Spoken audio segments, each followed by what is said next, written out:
Hey guys, my name is Robert Haynes. I run Stick and Rudder Aviation. I specialize in tail and spin training in Northeast Indianapolis. But what I found was that when I do aerobatics and I pull like a 4G pull on a loop, then I get oil on my belly.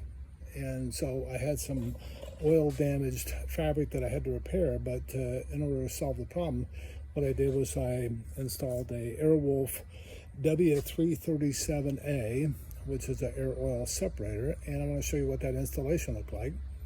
The kit comes pretty well. It'll have everything that you need. I didn't have to buy anything or anything else. It worked actually quite well. I ended up with two clamps left over, two band clamps, and that was it. And they just came in the pack, so nothing else I needed. But and it's available from Aircraft Spruce. Typically they won't have it in stocks, but you will have to. You can order it through them, and they'll Airwolf will drop ship it to you. So let me show you what this looks like. I can get this turned around.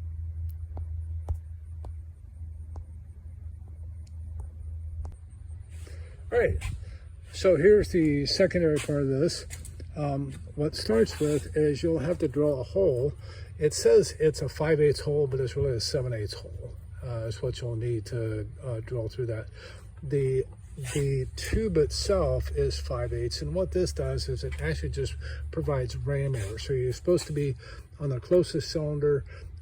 This is my number 3 cylinder. The closest one is number 1.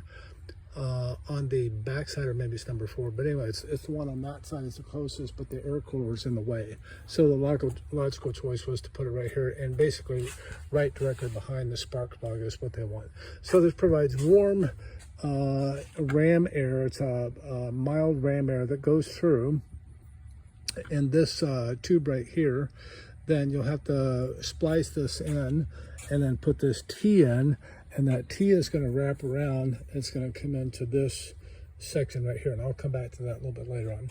There's 3 ways that you can mount the actual air separator itself, this is it right here.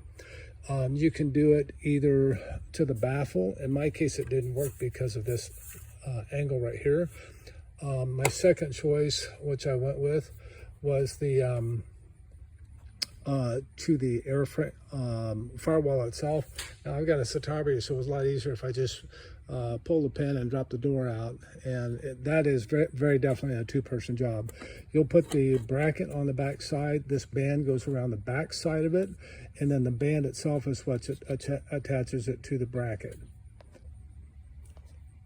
Now what you'll find is that the easiest way to do this is drop both the top and the bottom cowl. You'll have a breather tube that would come out here and then go straight down.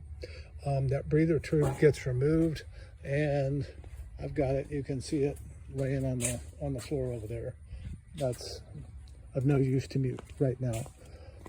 Okay, so the breather tube gets replaced right here, and the flow of things is the breather, instead of going out onto your belly, it goes through here and down into the separator itself. And sorry, I keep getting interruptions. So it needs to be a downhill slide, right? And that's all we'll do on this side. So then what happens, it will come in to this section right here, and you'll see the big port goes in right here. And then you'll have a small tube that will connect from here to here into the separator. Now it's going to get ram air that comes in through this inlet. It'll come in and it'll pressurize the container, and then oil will come in here. Now what happens is that the oil and air get separated, and then any oil that's returned is going to come out this little inlet right here. Let me get a stool here so I can sit down and show you.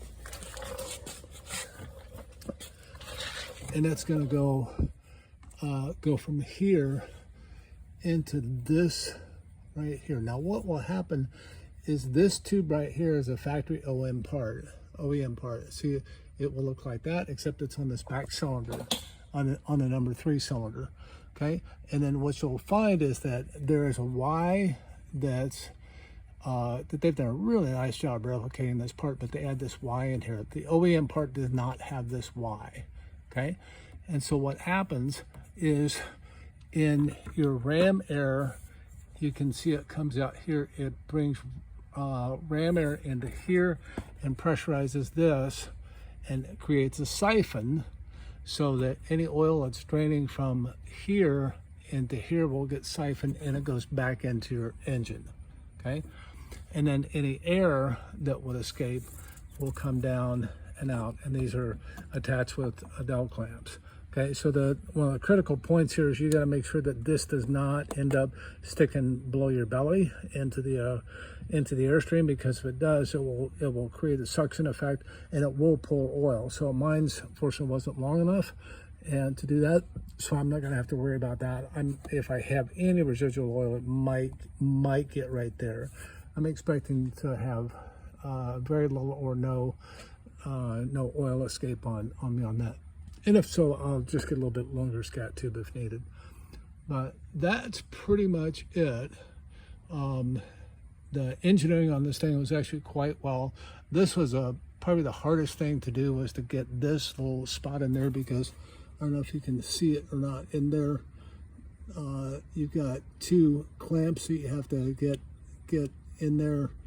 Just release one. What I found is that if you take both of them out, then you can manipulate it and get the hose on the tube first, and then get the tube back on the crankcase, and that seemed to work a little bit better. Anyway, that's it, and I think that's all I had on that. But anyway, I'm anxious to try it out. Anyway, I hope this helps. I told the factory I was going to make this because the instructions are just okay. They're not super, but when I asked about it, I talked to them at Oshkosh, and they said, well, we do like 140 of these. We can't make a explicit for each one, but this is a 7GCAA Separator. I'll show my airplane to you.